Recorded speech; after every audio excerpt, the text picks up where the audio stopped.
લોકોએ એક્ટિવા ચાલક પર હુમલો કરી ₹8.38 લાખની લૂંટ કરી। મોરબીમાં સોમવારે બપોરના સમયે સરતાનપર રોડ ઉપરથી યુવાનો એક્ટિવા લઈને જઈ રહ્યો હતો ત્યારે તેના એક્ટિવાને કારથી ટક્કર મારીને કારમાં આવેલ અજાણ્યા 3 બુકનીધારી શખ્સોએ યુવાનની આંખમાં મરચાની ભૂકી છાંટીને રોકડા રૂપિયામાંથી છરીની અણીએ ₹8 લાખથી વધુની લૂંટ કરીને પલાયન થઈ ગયા હતા। જે ગુનામાં 3 આરોપીને પકડવામાં આવ્યા છે, 2 આરોપીને પકડવાના બાકી છે। આ બાબતે વાત કરીએ તો મોરબી તાલુકાના માણેકવાડા ગામે રહેતા અને છેલ્લા 5 વર્ષથી મની ટ્રાન્સફરમાં કલેક્શનનું કમિશન ઉપર કામ કરતા ફારૂક રજાકભાઈ સુમરા નામનો યુવાન ગયા સોમવારે બપોરે 1:15 વાગ્યાના અરસામાં જુદા જુદા કલેક્શન સેન્ટરો ઉપરથી રોકડા રૂપિયા પોતાના થેલામાં લઈને તે પોતાનો એક્ટિવા નંબર GJ36AN5702 લઈને સરતાનપર રોડે આવેલ મોટો સિરામિકથી સેન્સો ચોકડી તરફ જવાના રસ્તા ઉપરથી પસાર થઈ રહ્યો હતો ત્યારે કારમાં આવેલા 3 શખ્સોએ એક્ટિવાને ટક્કર મારીને અકસ્માત કર્યો હતો। ત્યારબાદ તેની પાસેથી ₹8,38,500ની લૂંટ કરી હતી। જે અંગે લૂંટના ભોગ બનેલા યુવકે મોરબી તાલુકા પોલીસ સ્ટેશન ખાતે લૂંટની ફરિયાદ નોંધાવી હતી, જેમાં જણાવ્યું હતું કે સ્વિફ્ટ ગાડી નંબર GJ27K1126માં આવેલા 3 અજાણ્યા શખ્સોએ તેના એક્ટિવાને ટક્કર મારી હતી, જેથી ફરિયાદી રોડ ઉપર નીચે પડી ગયો હતો અને ત્યારબાદ તેની આંખમાં મરચાની ભૂકી છાંટવામાં આવી હતી અને તેની પાસે રહેલ રોકડા રૂપિયા ભરેલા થેલામાંથી રોકડા રૂપિયાની લૂંટ ચલાવી હતી। જો કે ફરિયાદી પાસે મોટી રોકડ રકમ છે તેને ખબર કોઈને કેવી રીતે પડે તે દિશામાં તપાસ કરવામાં આવતા સરતાનપર રોડ ઉપરના મોબાઈલ એસેસરીઝની જે દુકાનેથી છેલ્લું કલેક્શન કર્યું હતું તેને જ લૂંટારુઓને લૂંટ માટેની ટીપ આપી હોવાનું સામે આવ્યું હતું, જેથી તાલુકા પીઆઈ NS ઘેટિયા અને તેની ટીમે ટીપ આપનાર તેમજ લૂંટ કરનાર સહિત 3 આરોપીને ઝડપી લીધા છે। પત્રકાર પરિષદમાં મોરબીના DYSP JM આલે જણાવ્યું હતું કે 3 આરોપીઓને પકડવામાં આવેલ છે, જેમાં હેમરાજ ઉર્ફે હેમારામ સોનરામ મેઘવાલ અને જસરાજ ઉર્ફે જસવંત પુરારામ ચૌધરી રહે બંને મૂળ રાજસ્થાન તેમજ રિકેન ઉર્ફે ભૂદેવ સંજયભાઈ દવે રહે નવા જાંબુડિયા મોરબીવાડાનો સમાવેશ થાય છે। તેની પાસેથી લૂંટનો માલ કબજે કર્યો છે તેમજ આ ગુનામાં માંગીલાલ અને ઘનારામ નામના 2 આરોપીઓને પકડવાના બાકી છે। વધુમાં અધિકારીએ કહ્યું હતું કે હેમરાજની મોબાઈલ એસેસરીઝની સરતાનપર રોડે દુકાન આવેલી છે અને ત્યાંથી ફરિયાદી 89,000નું કલેક્શન કર્યું હતું। ત્યારબાદ તે પોતાનો એક્ટિવા નંબર GJ36AN5702 લઈને જાય છે તેની ટીપ હેમરાજે આપી હતી અને આરોપી જસરાજ વોચ રાખીને ઊભો હતો અને તેણે રિકેનને જાણ કરી હતી। ત્યારબાદ રિકેન માંગીલાલ અને ઘનારામે લૂંટની ઘટનાને અંજામ આપ્યો હતો। હાલમાં આ ગુનામાં મુખ્ય 2 આરોપી પકડવાના બાકી છે, તેને પકડવા માટે ચક્રો ગતિમાન કર્યા છે। Report by Shrikant Patel, Kutch care news, Morbi. Sartanpar road પર ગઈ તારીખ 18/5ના રોજ એક લૂંટનો બનાવ બનેલો હતો, જેમાં આકામીના જે ફરિયાદી છે પોતે 8 લાખ રૂપિયા જેવી રકમ કલેક્શન કરીને લઈને આવતા ત્યારે પાછળથી એક સ્વિફ્ટ ગાડી જેમાં 3 ઈસમો ઉતરી અને સ્વિફ્ટમાંથી જે આકામીના ફરિયાદી છે એને એક્ટિવામાં પટકાડી એની સાથે એને બળજબરીથી થેલો ઉચકી લઈ એમાંથી 8 લાખ જેવી રકમ લઈ અને ભાગી ગયેલા। જે કામે હાલ અત્યારે 3 આરોપી પકડેલા છે, જેમાંનો એક છે હેમરાજ સોનરામ મેઘવાલ જે રાજસ્થાનનો રહેવાસી છે।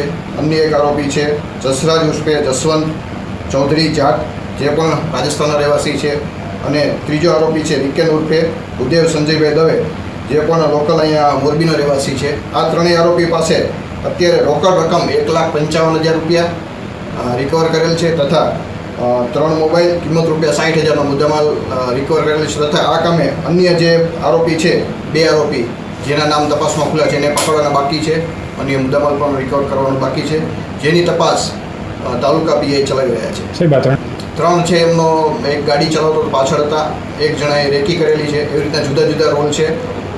હજી પણ અન્ય 2 આરોપી પકડવાના છે, જેના પણ નામ ખુલી ગયા છે। એને જુદી જુદી ટીમો બનાવી અને મોરબી તાલુકાની ટીમ, ડી સ્ટાફની ટીમ, LCB SOG ટીમ અને બનાવ બનેલો તરત જ એની પાછળ રહી અને હ્યુમન ઇન્ટેલિજન્સ CCTV અને અલગ અલગ એંગલથી આ ગુનો ડિટેક્ટ કરેલ છે અને હજી 2 આરોપી છે એને પકડવાના બાકી છે। નામ આરોપી છે એમાં એક માંગીલાલ કરીને છે અને એક ધનારામ કરીને છે, જે 2 આરોપી પકડવાના બાકી છે। એ બંને પણ આ સાથે લૂંટમાં ભેગા જ હતા। આ લોકોએ તપાસ દરમિયાન એવી માહિતી મળેલ છે કે જે જગ્યાએથી કલેક્શનનું કામ કરે છે ફરિયાદી એ ફરતા હોય, જે દુકાને જતા હોય ત્યાં એ પાછળ વોચ રાખી અને પૈસા નીકળે છે એવી રીતના એને વોચ રાખી અને પછી એક જે આ માણસ છે એને ટીપ આપેલી હતી એના આધારે જે જગ્યાએ નીકળ્યો ત્યાં એવી અવરું જગ્યા છે કે જ્યાં ટીટા સિરામિક છે, જ્યાં આજુબાજુમાં રિમોટ એરિયા છે સત્તાનપર રોડ ઉપર, ત્યાં જ વચ્ચે એની ગાડી એક્સિડન્ટમાં ભટકાડી અને પછી એની પાસેથી થેલો હતો લઈ લીધો હતો. ના પણ એ નીકળતો તો કાયમી એને ખબર હતી કે આ જગ્યાએ છે, એ આજુબાજુમાં તે પોતે ધંધાકીય અને આ પણ સિરામિકમાં કામ કરવાવાળા છે આરોપીઓ, એટલે વિસ્તાર અને લોકેશનથી માહિતગાર હતા. એટલે તાત્કાલિક જેવો બનાવ્યો બધાએ અલગ અલગમાં નાકાબંધી આપી, ટીમો બનાવી, જે અવાવરું જગ્યાએથી ભાગેલા હતા એને પણ જુદી જુદી ટીમો બનાવી અને ત્રણેય આરોપીની આજરોજ અટક. હજી એની ઇન્ટ્રોગેશન ચાલુ છે. આજે જે અટક કર્યા છે એની રિમાન્ડ મેળવી અને એનો શું ગુનાહિત ઇતિહાસ છે, ભૂતકાળમાં એના કોઈ ગુના છે એની પણ તપાસ, અન્ય કોઈ લૂંટોમાં કે ચોરીમાં કંઈ સંડોવાયેલ છે એની પણ તપાસ કરવામાં આવશે. લૂંટ તો પોતાની આર્થિક જરૂરિયાત હોય એટલે બધા ભેગા થઈને પ્લાન કર્યો, પૈસાની જરૂરિયાત એટલે લૂંટ કરે છે. એની પણ તપાસ ચાલુ છે. જે ગાડી સ્વિફ્ટ ગાડી વપરાણી હતી એ ક્યાંની પાસિંગ છે અને નંબરો પણ એની પણ હજી તપાસ ચાલુ છે. हर सुबह जब सूरज उगता है, श्रद्धा स्कूल में सिर्फ एक नया दिन नहीं, एक नई शुरुआत जन्म लेती है. यहाँ कदम रखने वाला हर बच्चा अपने सपनों को उड़ान देने आता है.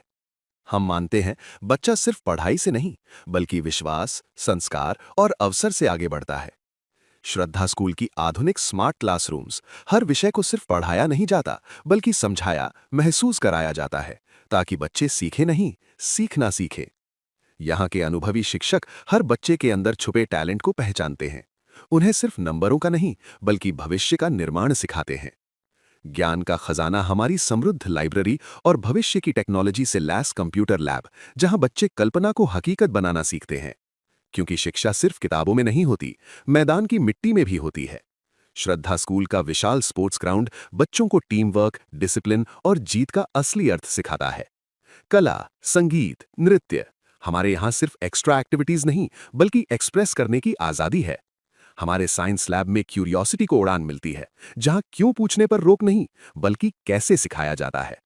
और ये रही हमारी उपलब्धियां, अवार्ड्स, मेडल्स, अचीवमेंट्स.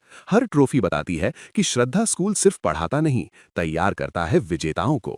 श्रद्धा स्कूल, जहां शिक्षा नहीं भविष्य गढ़ा जाता है.